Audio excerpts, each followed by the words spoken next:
Chers amis, Shabbat Shalom, Shabbat Chazon, le Shabbat qui précède Tisha B'Av. Chazon, c'est le premier mot de la Haftara, c'est-à-dire une vision. On l'appelle également dans le monde ashkenaz Schwarz Shabbos, le Shabbat noir, puisqu'il précède Tisha B'Av. Autrefois, après Rabbi Moshe Isserles, le Réma, il y avait beaucoup de coutumes.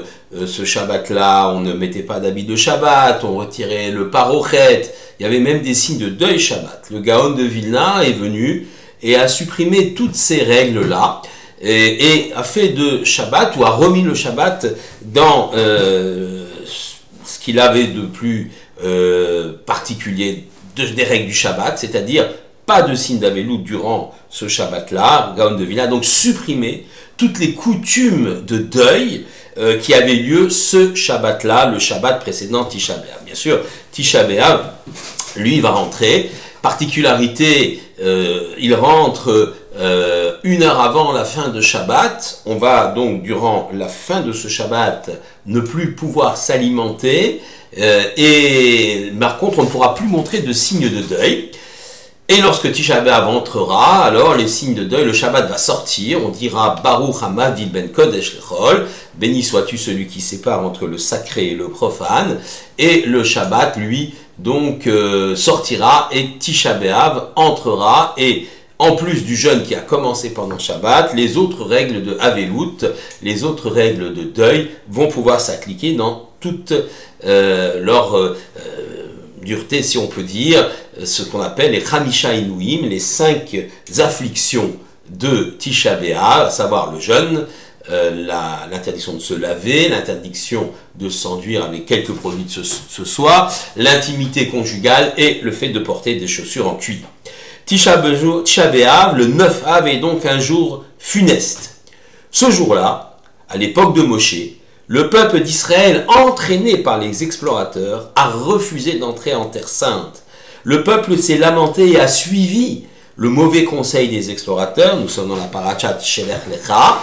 Et finalement a été puni. Dieu a dit, vous avez pleuré pour rien cette nuit du 9 Av. Eh bien, vous pleurez pour quelque chose, puisque les malheurs d'Israël s'abattront à partir donc de cette période-là, le 9 Av. Le 9 Av, moins de 586, le premier Beth Amikdash, le premier temple, fut détruit par les Babyloniens. Et le 9 Av de l'année 70, c'est le deuxième temple qui fut détruit par les légions romaines de Vespasien, qui va devenir empereur, et de son fils Titus, qui lui succédera quelques années plus tard, après la destruction du deuxième temple. Le jeûne de Tisha B'Av a donc été fixé pour commémorer ces événements, fixé déjà par les prophètes, après la destruction du premier temple, puis s'est transformé avec la reconstruction du deuxième temple en un jour de fête, et à nouveau a été réinstauré comme jour de jeûne pour inciter au repentir et pour hâter surtout la construction du temple de ce Beth Amikdash que nous attendons impatiemment. Mais un autre événement un peu moins connu eut lieu le 9 Av. Cette fois-ci, nous sommes en 132, 135 plus exactement. C'est la chute de la forteresse de Béthar. Après avoir détruit le temple en l'an 70, et puis avoir maté la révolte de Massada en 73, les Romains font peser toute leur force et toute leur oppression sur le peuple d'Israël, le peuple juif, mais n'interdisent pas la pratique du judaïsme.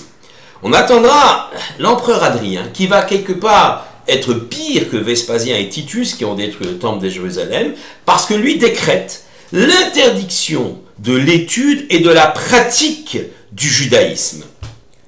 Bar Korva, soutenu par Rabbi Akiva, va se révolter et va tenir en échec les Romains pendant près de 3 ans, en établissant même un éphémère État juif indépendant de 132 à 135. Il va même battre monnaie. Rabbi Akiva voit en Bar Korba le Mashiach, et il voit également en lui le successeur de Yehuda Maccabi. Malheureusement, l'affaire va mal se terminer. Les légions de Sextus Severus, donc les grandes légions romaines, marchent sur Israël et viennent à bout de la révolte des Juifs en prenant d'assaut la forteresse de Bétar et en massacrant ses défenseurs, dont leur chef, Bar Korba. Rabbi Akiva sera capturé et avec les 10 autres rabbins, ce qu'on appelle les Asara Harugé Malchut, seront martyrisés. On lui arrachera les peaux avec les peignes en fer et au moment où le peigne en fer arrivera à l'endroit des tfilines, il va crier Shema Israël et ses élèves vont lui dire Ad Kedekar, alors Rav, jusque-là, jusque dans la souffrance, et il va dire oui, lorsqu'on dit le Shema, Ve'afta et Hashem Elokecha, tu aimeras l'Éternel ton Dieu de tout ton Chol Levafra, tout ton cœur, Chol Nafshecha, de tout ton âme, tout ton pouvoir, Chol Meodecha. Je ne savais pas ce que ça veut dire aimer Dieu de toute son âme. Ben maintenant j'ai compris.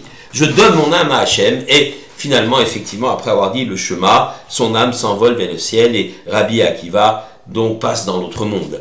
Mais ce qui est terrible aussi, c'est que les Romains vont interdire aux Juifs même d'enterrer les morts de la forteresse de Bétar. Et ces morts, les cadavres ne vont pas se décomposer. Et finalement, quand l'autorisation leur sera donnée, eh bien, on pourra procéder à un enterrement. C'est ce qui est rappelé dans le 4e paragraphe du Birkat Hamazon, institué par Rabban Gamiel, dans lequel on fait allusion à cet épisode et à ce miracle des cadavres qui ne se sont pas décomposés. Mais le bilan de cette révolte est terrible, 180 000 morts et la Judée pratiquement vidée de ses Juifs. La répression s'accentue et terrible. Adrien fait bâtir sur le site de Jérusalem une cité romaine qu'il va appeler Aelia Capitolina et qui va être dédiée à Jupiter. Donc c'est une humiliation terrible pour les Juifs. Et il va changer le nom de Judée en Palestine. Pourquoi? Pour humilier les Juifs vaincus. Il choisit ce nom hérité d'un peuple disparu, autrefois installé autour de Gaza, les Philistins ou Pélishtim. Et Adrien, donc, meurt lui en 138, et son successeur Antonin le Pieux, Antoninus, se montre bienveillant. Il abolit les lois anti-juives et devient même l'ami de Rabbi Yehuda Hanassi, le rédacteur de la Mishnah. Son fils sera non moins que le grand empereur philosophe Marc Aurèle, qui sera également bienveillant vis-à-vis des Juifs, ce qui va donner à cette période-là une période extrêmement faste, puisque c'est la période de la rédaction de la Mishnah. Mais revenons sur le terme Palestine qui a traversé l'histoire. La Palestine des croisés, par exemple, le royaume latin de Jérusalem, les Britanniques, se voyant confier un mandat par la SDN après la Première Guerre mondiale sur ces terres nommées Palestine. Ceux qui sont alors qualifiés de Palestiniens, détenteurs d'un passeport palestinien sous mandat britannique, sont les Juifs du Yishuv, c'est-à-dire ceux qui habitent la terre d'Israël. Il y a même une brigade juive, palestinienne, donc juive, qui combat lors du second conflit mondial. Et nous avons d'ailleurs à Metz, dans le cimetière de Metz, un combattant de cette brigade palestinienne.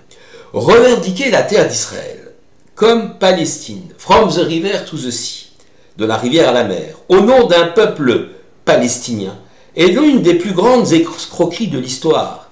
Inventée par ceux qui veulent rayer Israël de la carte, ces termes connaissent malheureusement un succès spectaculaire et deviennent une terrible arme de propagande. Défendre Israël, c'est aussi rappeler l'histoire. Shabbat Shalom à tous.